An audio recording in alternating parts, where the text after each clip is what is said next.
Good morning. Welcome, everybody, to our multi-platform service for the Unitarian Church of Staten Island. We're so glad to see you here. For those joining us in person, it's wonderful to have you in the sanctuary. Please join us in the parish hall for hospitality after the service. For those joining us online, we send special greetings to you. We hope you take a moment to introduce yourselves in the chat box, and after service, you are all invited to a virtual coffee hour. We have some topical announcements for you today. First one is we hope that you'll join us in celebrating the 172nd year of the founding of our church at the anniversary dinner on Saturday, October 26th at 6 p.m. And you can see Sue Flynn, who is here somewhere, for more details. That's going to be next Saturday night, right? On Monday, October 28th, our spiritual growth circle will resume in the church library from 6 p.m. to 8 p.m. Thereafter, the group will be meeting every second and fourth Monday at the same time and place, which is the church library behind us from 6 to 8. And anyone and everybody is welcome to join. We also have a walk scheduled for today at 1 o'clock.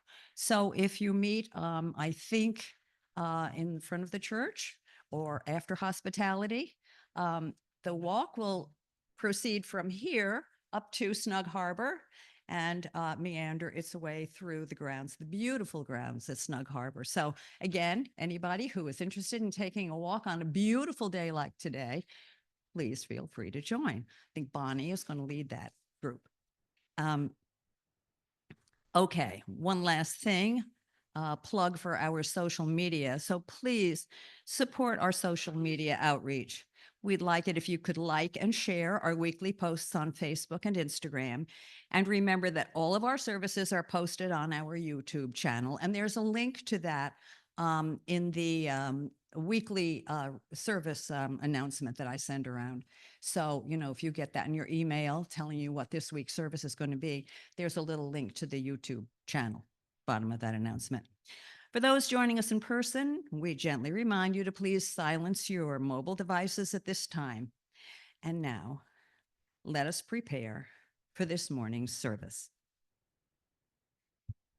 This is from the writings of Martin Buber, Reverend Berger. Good morning. Thanks for having me here. Almost 50 years ago, I was ordained, and I'll be talking about that in the last 50 years later today. The three hymns are my three favorite hymns for three different reasons, and I'll go into those later. The opening words are by my favorite philosopher of religion, practitioner of religion, whatever you want to call him. And it seems like my favorite thinkers were the whatever you want to call them type. Martin Buber has a philosophy and a spirituality amongst all that I've read that I tried to put into practice in my ministry and life. He wrote, "I do not accept any absolute formula for living. No preconceived code can see ahead to everything that can happen in a person's life. As we live, we grow, and our beliefs change. They must change. So I think we should live with this constant discovery. We should be open to this adventure and heightened awareness of living. We should stake our whole existence on our willingness to explore and experience."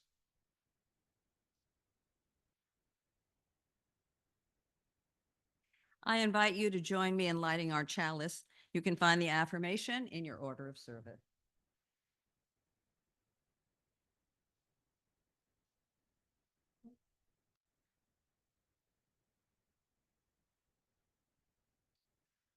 We light this chalice in the search for truth, and in the spirit of love, we unite in worship and fellowship. As an extension of lighting our chalice, I want to take a moment of silence to light 3 candles for some of the names of those who have recently been affected by police brutality. We cannot cover all the names, of course, of those who have been affected. So I will light a candle for the life of Corey Dillard, for the life of Percy Hawkins, and for the life of Charles Sanders.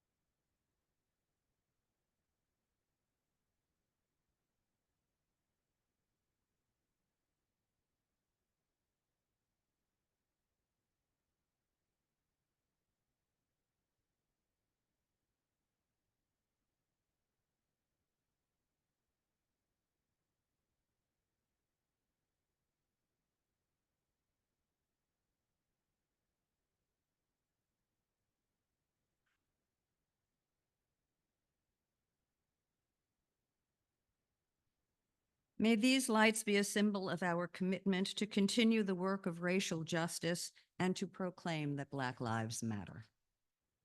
Now, please join us in singing hymn number 94 in your gray hymnal.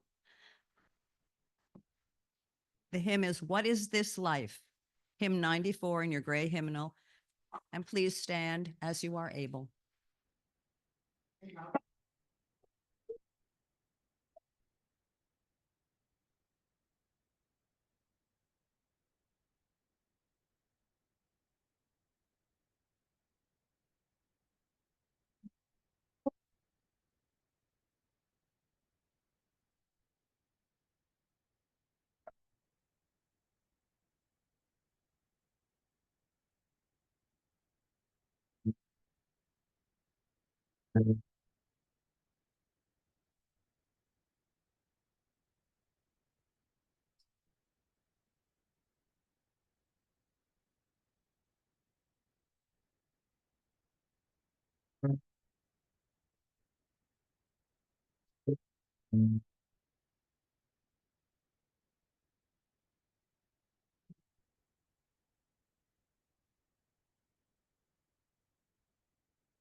Now is the time in our service for joys and sorrows.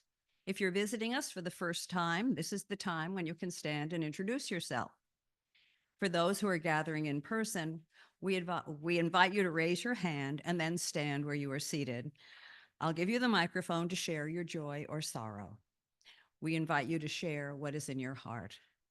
For those who are joining us online, we invite you to type into the chat your joys and sorrows. Ben will then read them aloud. We invite you to share what is in your hearts. Okay.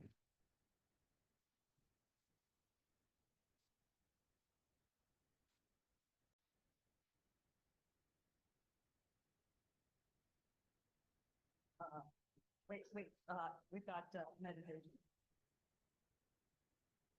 So, yeah. So now I have to try to be funnier than her? Oh, okay.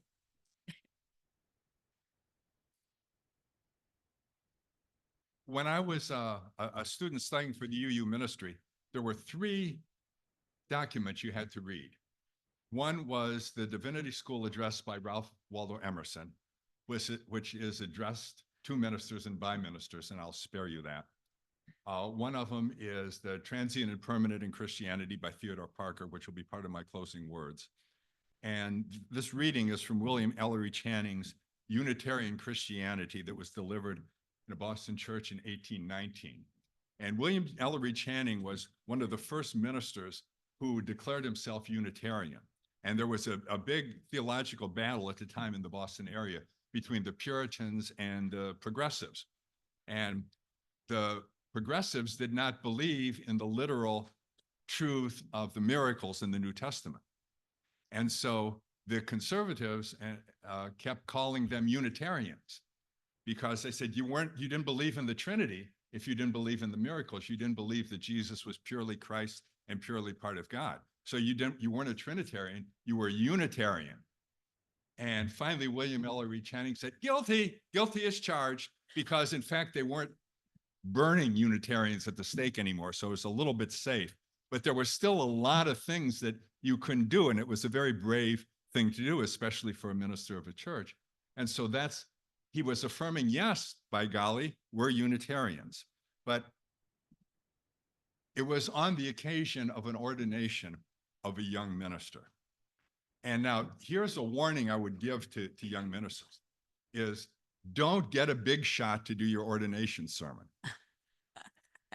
because they'll remember the ordination sermon and they'll forget you. It's like getting Elton John to officiate your wedding, you know.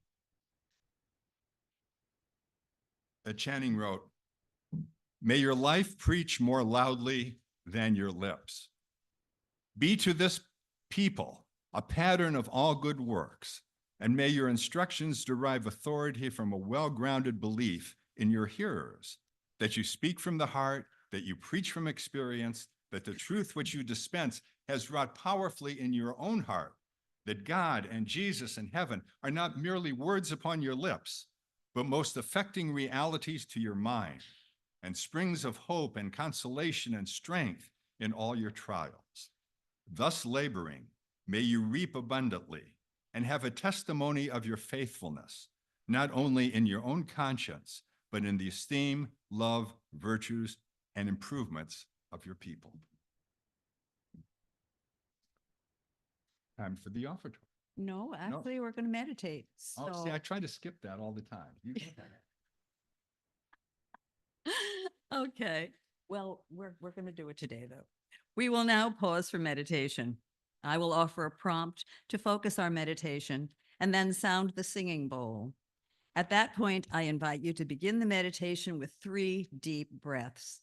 After a few minutes, I will sound the singing bowl again to mark the end of our time.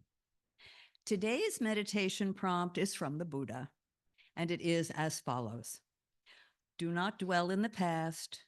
Do not dream of the future. Concentrate the mind on the present moment.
Now is the time in our service where we take an offering.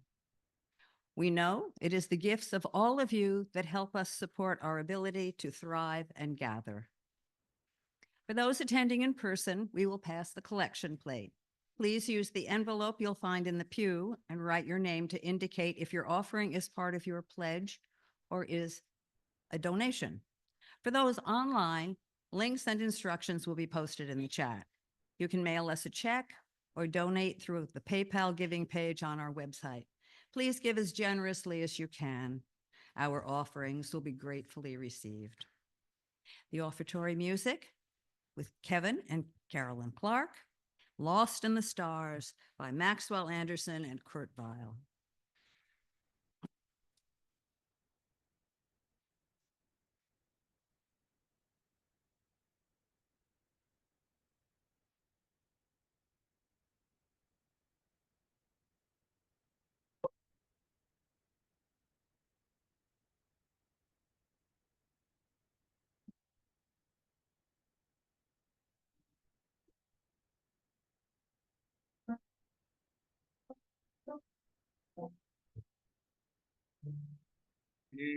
Oh Lord God, made the sea and the land. He held all the stars in the palm of his hand, and they ran through his fingers like grains of sand. And one little star fell alone. Then the Lord God hunted through the wide night air for the little dark star in the wind down there. And he stated and promised he'd take special care so it wouldn't get lost again. Now a man don't mind if the stars grow and the clouds blow.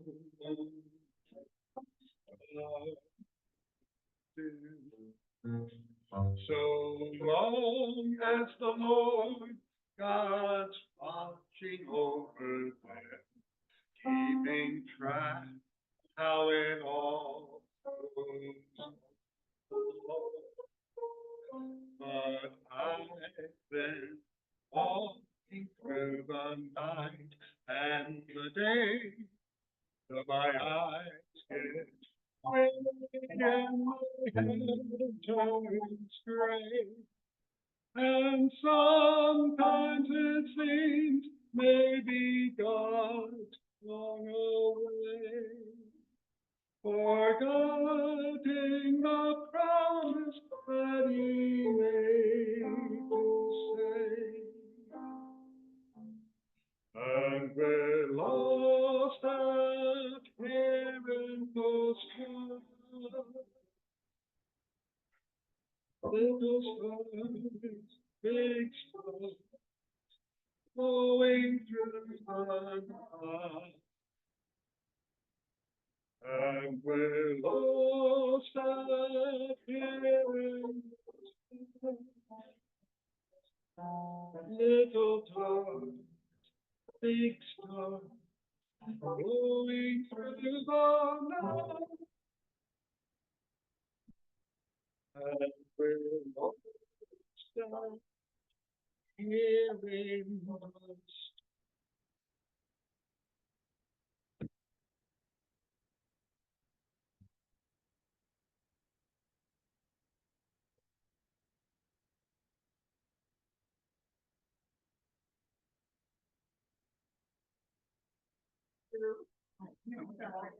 Please join us in singing hymn number 8, Mother Spirit, Father Spirit, in your gray hymn. Please stand as you are.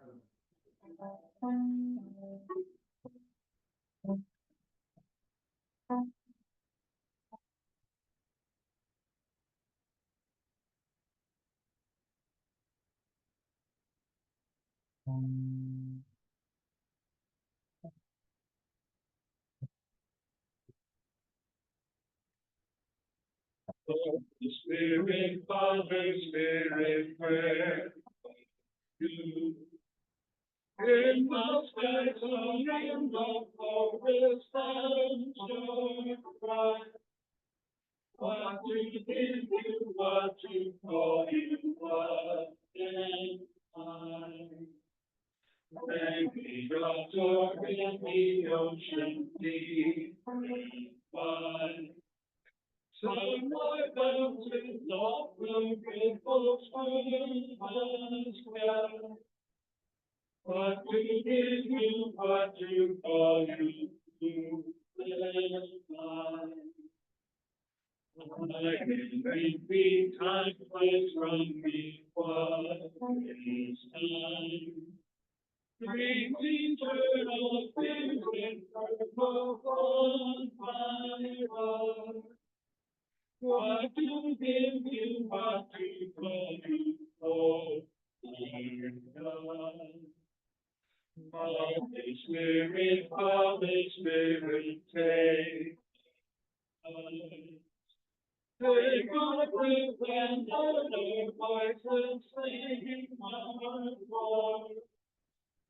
Take our faith and let us burn to share.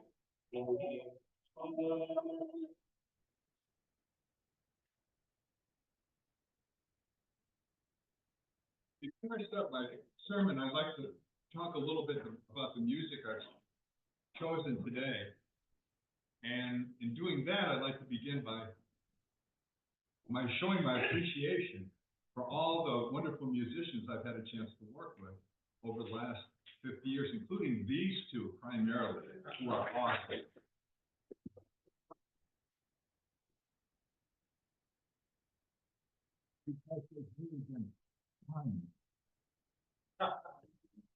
And not all musicians are fun to work with. The three hymns I chose, the first one, "But if this life you must stand like cows and squirrels gathering nuts." It's the most humorous hymn in the hymnal. And plus it has a message of take it easy. And I like both of those messages very much. The Mother Spirit, Father Spirit is the first hymnal, I think, in the UU hymnal that gave equal balance to the yin yang of spirituality. And that was written by Norbert Chapek, who was the founder of the Unitarian Church in Prague, which at one time was the largest Unitarian church in the world. And he was awesome. And you know what? The same guy that turned me on to Buber turned me on to Norbert Chapek. He was a member of my church in New York. His name was Joe Ben David. And he studied under Buber. I mean, he didn't study Buber. He studied under Buber. And I had the opportunity to speak at his memorial service when he died a few years ago at the age of 103. And he was about as aggressive as the Dalai Lama. But he was steel. He was steel. And he taught me a lot about life and about being a minister. And more on this later. And then Wade in the Water, I like because I first heard that as a jazz instrumental on the pop charts by Ramsey Lewis. I said, oh, wow, you mean that was in the Black Church? Duh, yeah, it was. And I like it because of all the spirituals in the UU hymnal, we actually don't butcher that as badly as we do most of them. And so I like to sing Wade in the Water. It's a little bit easier to sing and so forth. You know, so that's my message on that. Now let me see if I can.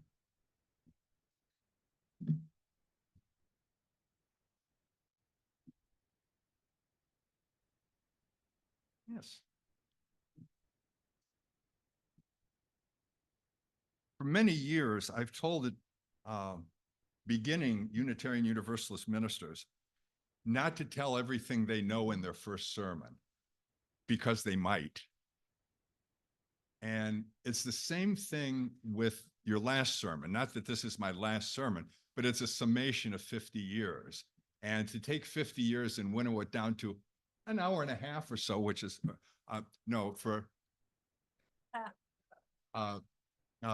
is not easy. It's not easy.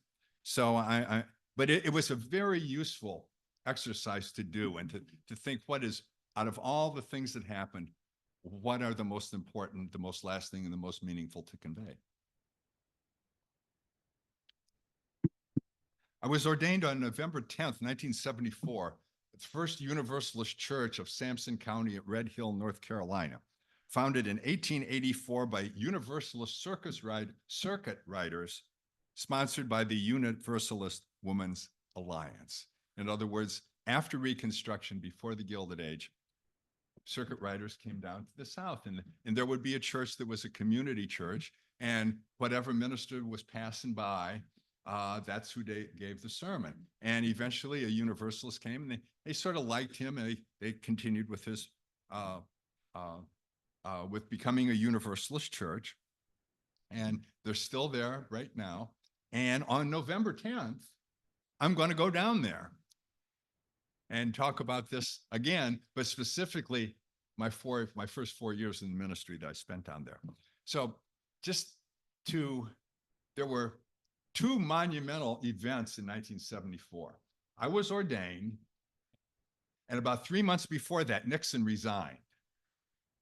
So that's kind of bring you back to the atmosphere in which that happened. If my life was a biopic, it would probably begin with this opening scene. It's a Lutheran Sunday school, big Gothic Lutheran Sunday school in East Toledo, Ohio, about 1955.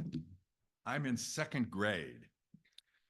I went to Sunday school for the first time, and it was mostly coloring, but I was into that, and it was pretty cool. It was this battle scene, and the thing that I remember was the cool name of the king, Nebuchadnezzar. That's a pretty cool name, Nebuchadnezzar. And there were Israelites and all sorts. It was really confusing, but it's also really kind of exciting. And so the next week, I come back, and the teacher meets my mother and I outside the door in a stance sort of like this. And she said, I think Daryl would be more comfortable in the adult worship. He asks too many questions. Well, that was sort of a foreshadowing, wasn't it? So my mother and I went upstairs to Lutheran adult service, where we were both bored silly, and my journey began. The next scene might be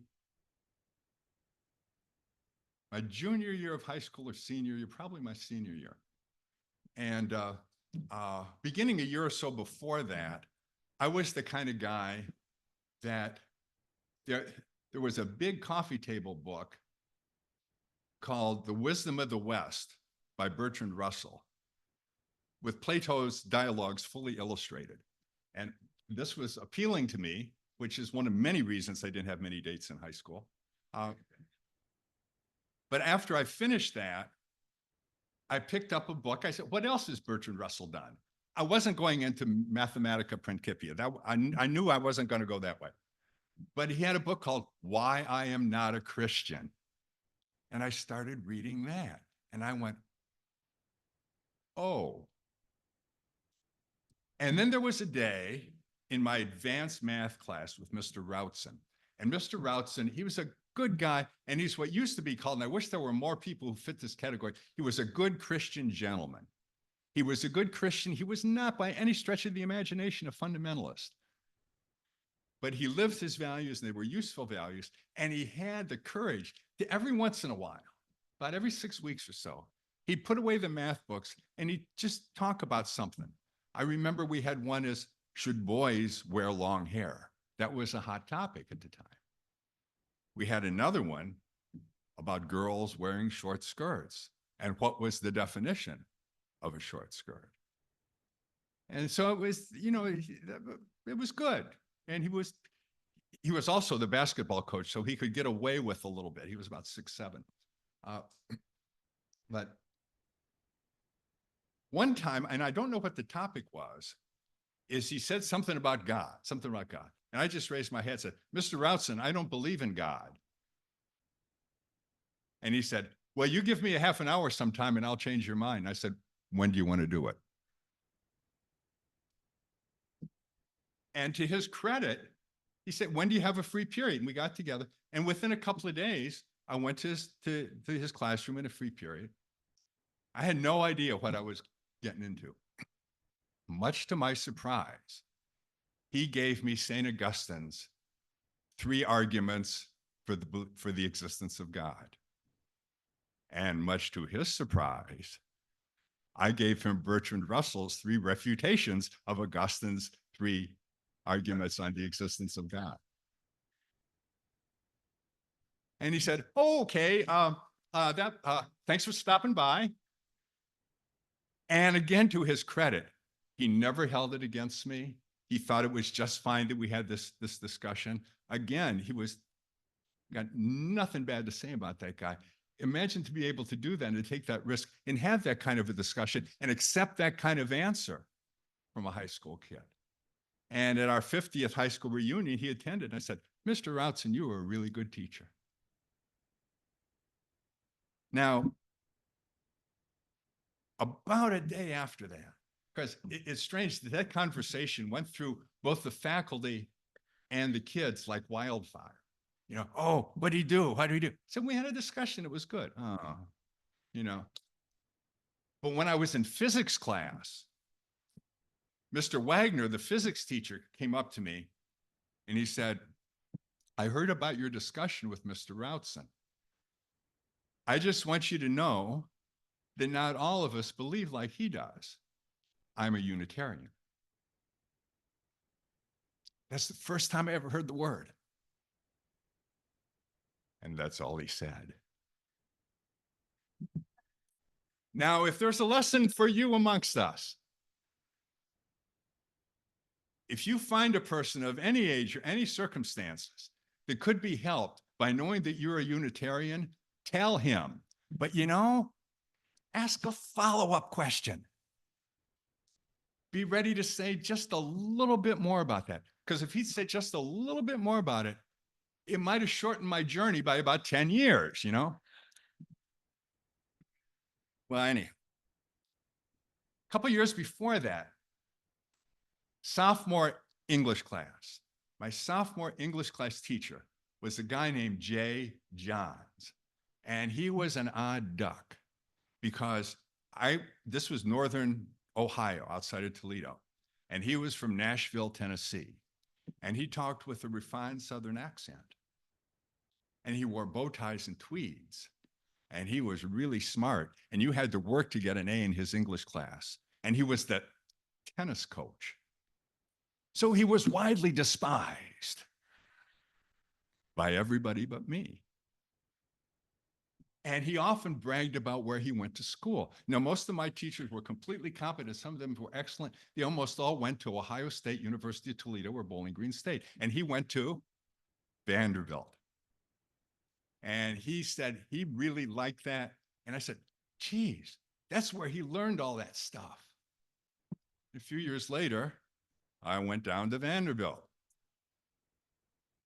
And a few years after that, I ran into Mr. Johns. Guess where? The Unitarian Church in Nashville. One more person influenced me. A young lady named Patty. And Patty was a few years older than me. She is 24 when I met her, so she was about 22 or 23 when she became what used to be called an unwed mother. And she grew up a Southern Baptist. And she said, when I got pregnant, I got disowned by my family and this whole city. And this is a direct quote that I remember all these years. The only person in this city that treated me like a human being was the Unitarian minister. I said, you know, I'm beginning to connect the dots a little bit, you know. Now, when I went to Vanderbilt, my only goal was to go to college. Mission accomplished. That was the only goal my parents had. My mother was a high school graduate, didn't get a chance to go to college. My father was an Ohio farm boy who quit school after 6th grade to work on the farm, and he should have been an engineer. He is a really bright guy. His skill set is completely opposite from mine, but he's really smart. So he really worked several parts of his anatomy off to send me to Vanderbilt. But okay, here I was, mission accomplished. What do I do now? Well, I thought of a few things: college professor, lawyer, psychologist, blah, blah, blah. But I rejected all of them for various perfectly good reasons.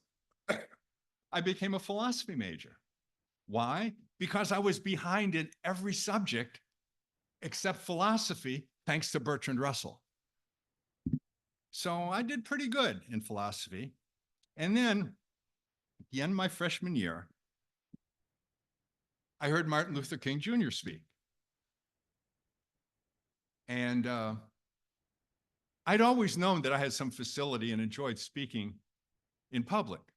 I was a theater geek in high school and tried to be one in college, but I realized if you're going to be a theater geek in college, you pretty much need to major in drama because it's going to take up all your time. But the thing of it is, I like speaking in public, but I didn't really want to be an actor. I didn't want to read somebody else's lines. I didn't want to be another character. I wanted to say my own lines and be myself. But I didn't want to give grades. I didn't want to speak to 19-year-olds my whole life. And then I heard Dr. King speak. I said, wow, I know. I want to be a Black minister.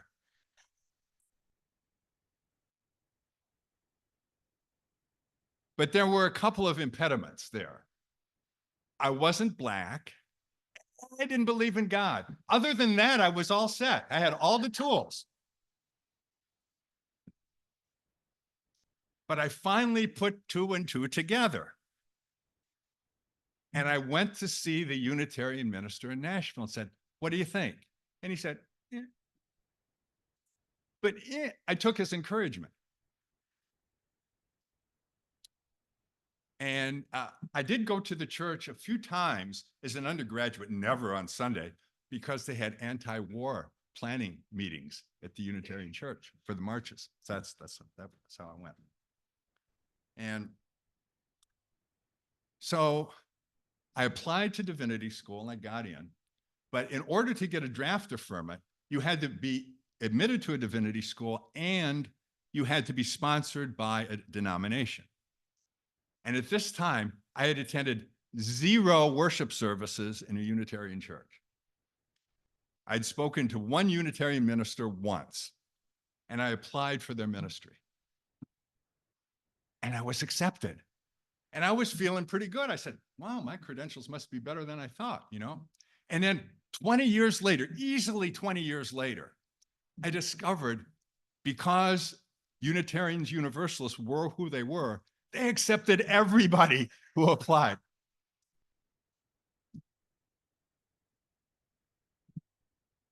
And I'm sure a lot of them went on to perfectly good professions other than UU ministry. But I also tell you that there's a good cohort of boomer ministers that got in like I did, that once they became ministers, did a heck of a lot to empowering women in the denomination, to empowering African Americans in the denomination, to accepting gay and lesbians, because we listened to Dr. King when we were undergraduates.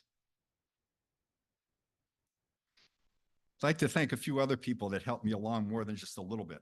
One is Dr. John Killinger, who was my preaching professor at Vanderbilt. Now, you may not be surprised, or maybe you wouldn't be, that they don't teach much preaching in divinity school. And you know where they specifically don't teach it much? In Unitarian divinity schools. But don't tell anybody I said that. He really helped me. Anything I do in the pulpit, he laid the groundwork for. Another guy, Reverend Kelly Miller Smith, who was just an adjunct professor at Vanderbilt Divinity School. He had a full-time job. He was the minister of the First Baptist Church in Nashville. That's a big job. He had another volunteer job. He was the head of the NAACP in Nashville. And I took a course in Black Church in America. And you know what I learned a lot about? The Black Church in America. You know what? Changed my life. It really did. It really did. I finally got it. Also a man named Reverend Bill Gardner. He was the minister of the Unitarian Church after the first guy I talked to retired. He was just a few years older than me. We used to play basketball together in the Vanderbilt gym. He was good. He played varsity at Bates. And he was a good minister. He couldn't preach worth sour potatoes, but he was a good minister. And he had integrity. And I learned that Unitarian Universalist ministers should have integrity. And you know what? There's other Unitarian ministers that would not have taught me that lesson. So I was very lucky. And he was the first one to admit he loved the ministry except for preaching. And so he went up to Boston and became the department head of the Department of Social Justice. One day I was in a theological course at the Divinity School, and this guy came in who was in his 50s, distinguished gray hair, suit and tie. Nobody wore a suit and tie in the Divinity School except the professors. Not everybody wore leather like I did, but he was different, and I just assumed he was an Episcopal priest. Okay. Turns out he was a Unitarian Universalist studying his first year for the minister. I was ahead of him because he had been the lay leader of the Unitarian Fellowship in Tullahoma, Tennessee, where there's an Air Force base, and he was a recently retired rocket scientist. And so he studied at the Divinity School, and it was literally not rocket science for him. And we became friends, and he showed me the ropes of the UUA. He showed me what career development was, what I needed to do, and so forth. And I would not be here if it wasn't for Don Mann. Now, when I finished Divinity School and started interviewing. And of course, in any profession, getting your first job is the toughest. And so I didn't get a lot of opportunities. I had one at this little Universalist church in North Carolina. And I always wanted to study the Universalist tradition a little bit more because the Unitarian tradition so dominates the UUA. And that's a whole nother thing. But so it was an opportunity to study Universalists, and the congregation liked that. The other thing about the congregation, they kept sending them ministers down from Harvard, and they were good ministers, but they didn't understand the South. They didn't understand the culture of the South. And they didn't understand they didn't understand what it's like to be a progressive in the South, which the people in that church were. And since I'd been in Nashville, I really had an advance on that. But then they said one thing. I said, well, we don't have many people your age. You'd be having mostly a congregation of grandmothers. What about that? And I said, ma'am, my grandmother was my best friend. And she passed away about 4 months ago before I had that interview. And I said, I'd be really happy to have a congregation of grandmothers. Why did that seal the deal? Oh my God. Oh my God. So I went down there for 4 years, and I was their pretty good minister for 4 years, but they really taught me the practicalities of being a minister. And what they said at the end of what we want is that we want a minister who will love us and will let us love them. Very simple, very direct. Now, in case you want to know what a Universalist is, I used to visit Winifred Chestnut regularly. And he was about 80 at the time. And I think maybe his grandfather would have been one of the original charter members of the Universalist Church. And I said, well, what's the story? And he said, well, Reverend, there wouldn't be no Universalists around here if the Baptists would have just let us dance. So I've often said, if you want to know what a Universalist is, it's a dancing Baptist. But after 4 years, I wanted to get a little more established professionally and a little more hands-on work with the UUA. So I was able to go up to Boston. or a suburb of Boston called Scituate, about 25 miles south of Boston, between Boston and Plymouth. It was founded in 1636, an original Pilgrim congregation.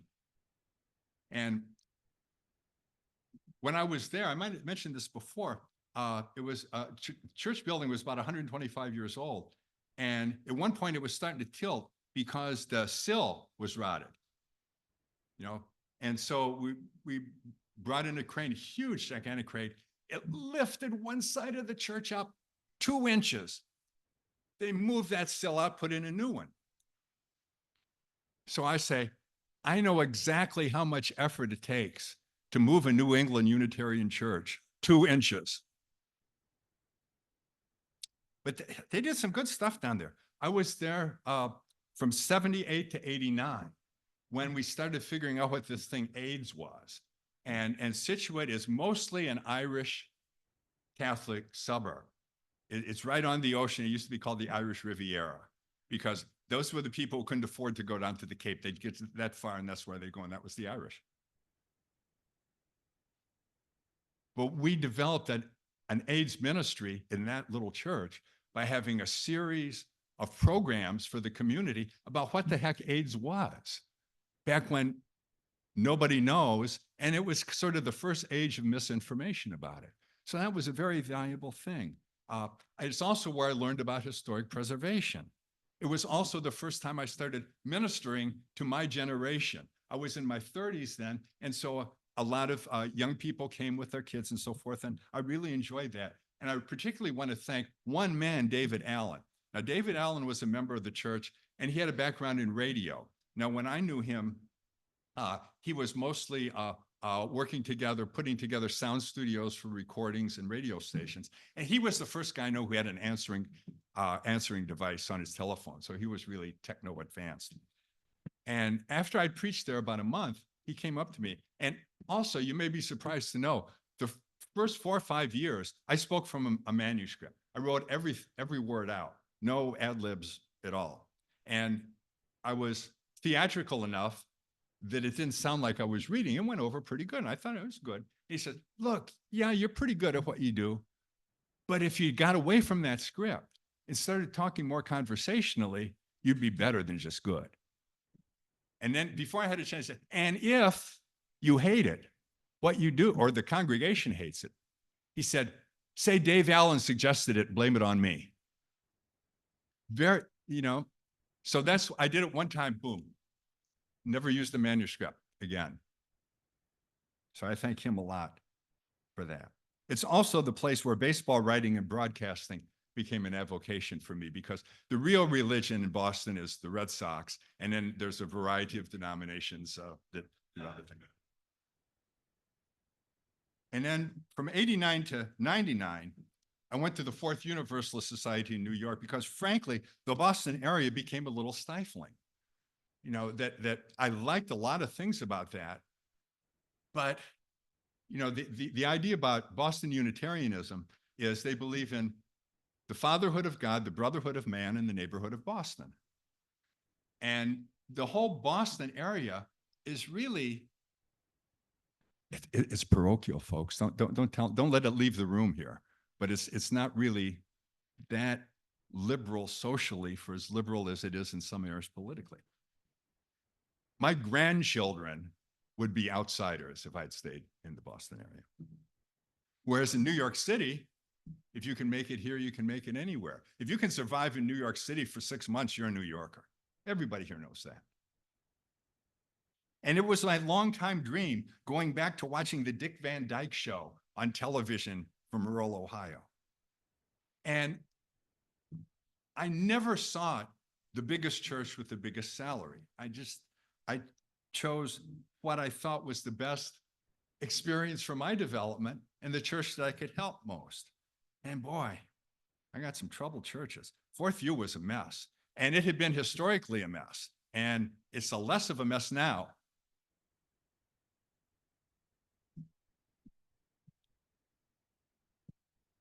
It had terrible finances, a gigantic old building at 76th Street in Central Park West, right next to the New York Historical Society. It's a cool old building. It's based after Magdalen College at Oxford. And Lou Gehrig was shown in state there. So that's. So I had this difficult congregation with all these problems, and naturally I said, that's for me, sign me up. And that's where I discovered I had preservation and management skills, and that I could deal with difficult people and conflict. In other words, as Reggie Jackson said, who was a temporary New Yorker for a while, he said, they put scars on you there. But I didn't regret my time there at all. I had a conversation with Donald Trump while I was there. I also had several conversations with Daniel Berger, which were 10 more valuable. And Daniel Berger once said to me, and this is the medal I pin on my chest for 50 years of ministry. Daniel Berger once said to me, we have different religions, but we believe the same thing. And also, oh yes, it's where I met Kathleen Lyon. We were married in 2000, which is the best thing that ever happened to me in my life. Did you get that? Did you get that? And we first lived in Milburn, New Jersey, within commuting distance of the city where Kathleen's worked, and thus ended my 25 years of full-time ministry. And for the next few years, I officiated in 50 or 60 weddings a year and was employed at home as a part-time chauffeur and consultant on what constituted good rock and roll to my stepdaughter, Erica Prohaska, who was 12 when I took the job. And this was a successful assignment for which I take complete credit, that she's now on the faculty at Johns Hopkins Medical School, specializing in pediatric infectious diseases. And she has excellent taste in music. But also during that time, I have a friend, Barry Peterson, who was a member of the first Unitarian Universalist Church of Essex County in Orange, New Jersey. And they were looking for a half-time minister. They had an old historic building in the inner city ministry. And Orange is a suburb. It's not a suburb of New York. It's a suburb of Newark. And during the time I was there, they started out a congregation about this size when I was there. But in about 3 years, a significant number of their population retired and moved away. See, you guys retire and stay here.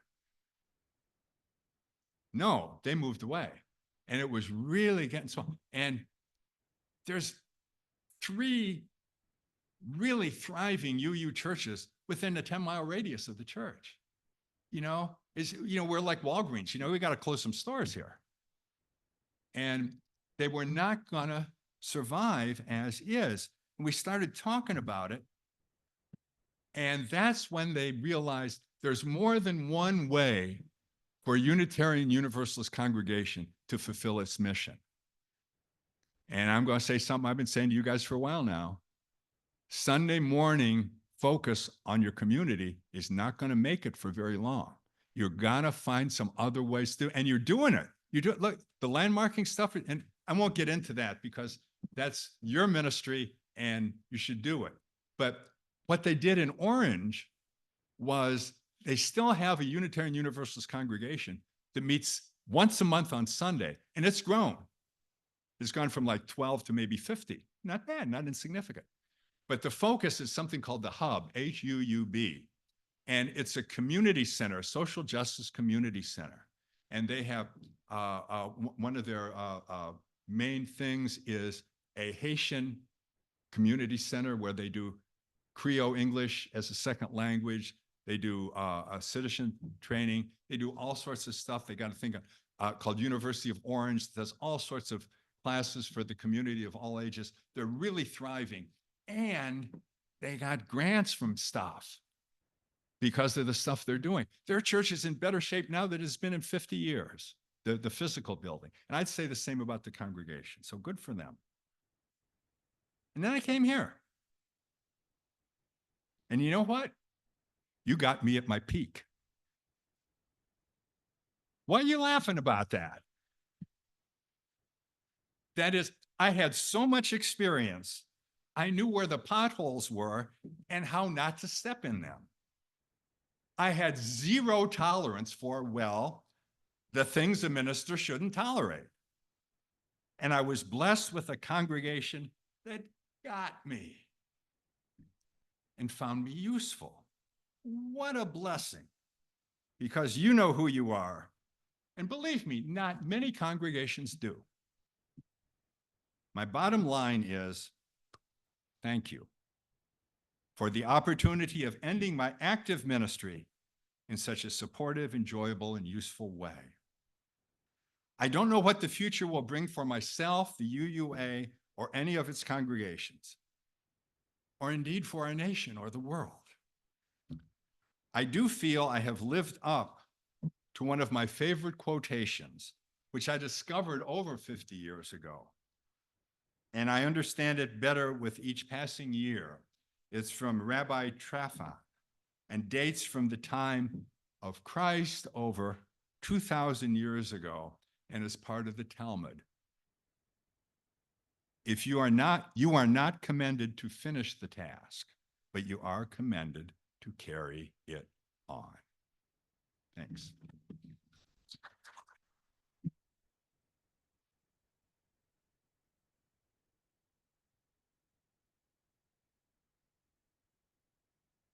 Thank you, Bill. Thank you. That was lovely. Thanks. So, we're going to sing a hymn here in a minute. Yeah.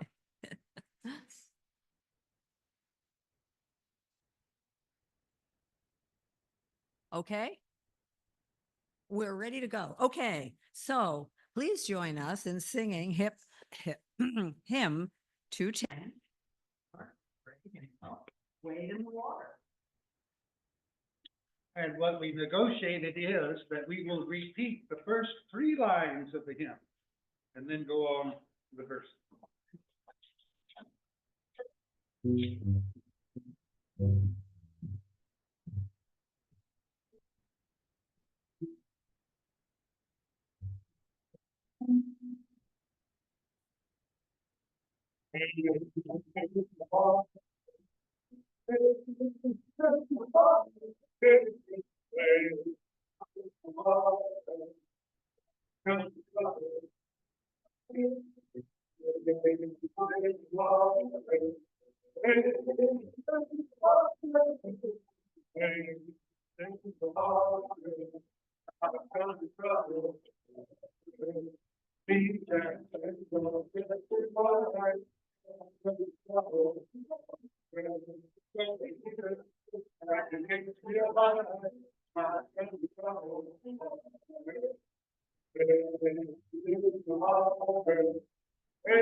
Let's sing a line over again.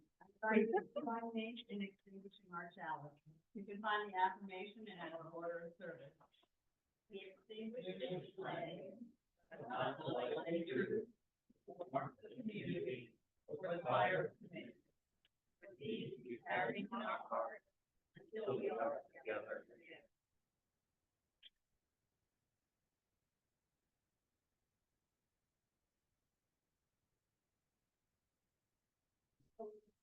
Closing words are by Theodore Parker. I've talked about him before.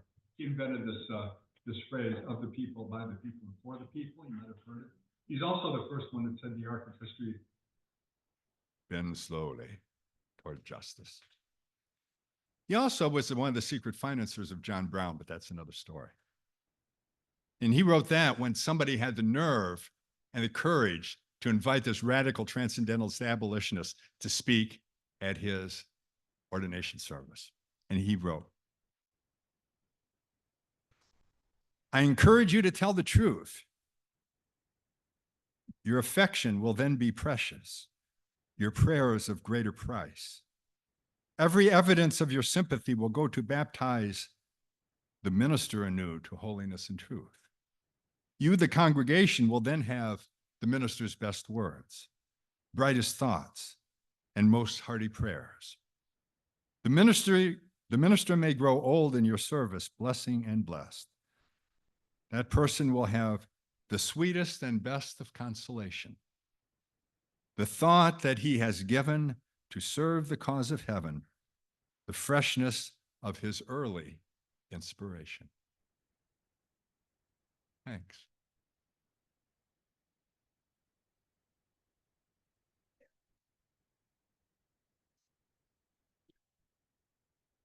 I told her she could do something. I didn't tell her she could do this. This is on purpose.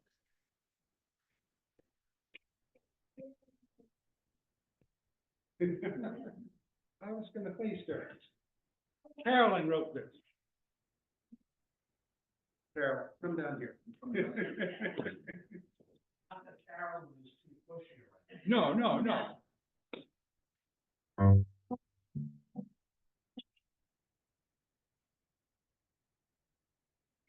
Tell me a story about a man named Daryl. Such a wild young'un, you could think of him as Pharaoh.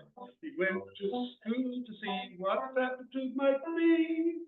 They said you belong in the you use everything. It's all good. So Daryl got to studying and he did pretty good. He embodied all the values that a youth preacher should. Daryl studied elocution and is still learning oration. One hymn is on congregation. Old church, great coffee. Maps aren't bad either. 50 years went by, but Daryl's form is still rare. He's utterly intact, except for his hair. With Yogi Berra, grandkids, and a Pocono chalet, we're lucky that he came down here to preach at us today. Happy anniversary, Daryl. Here's to another 50 years. Don't come back and see us, you know.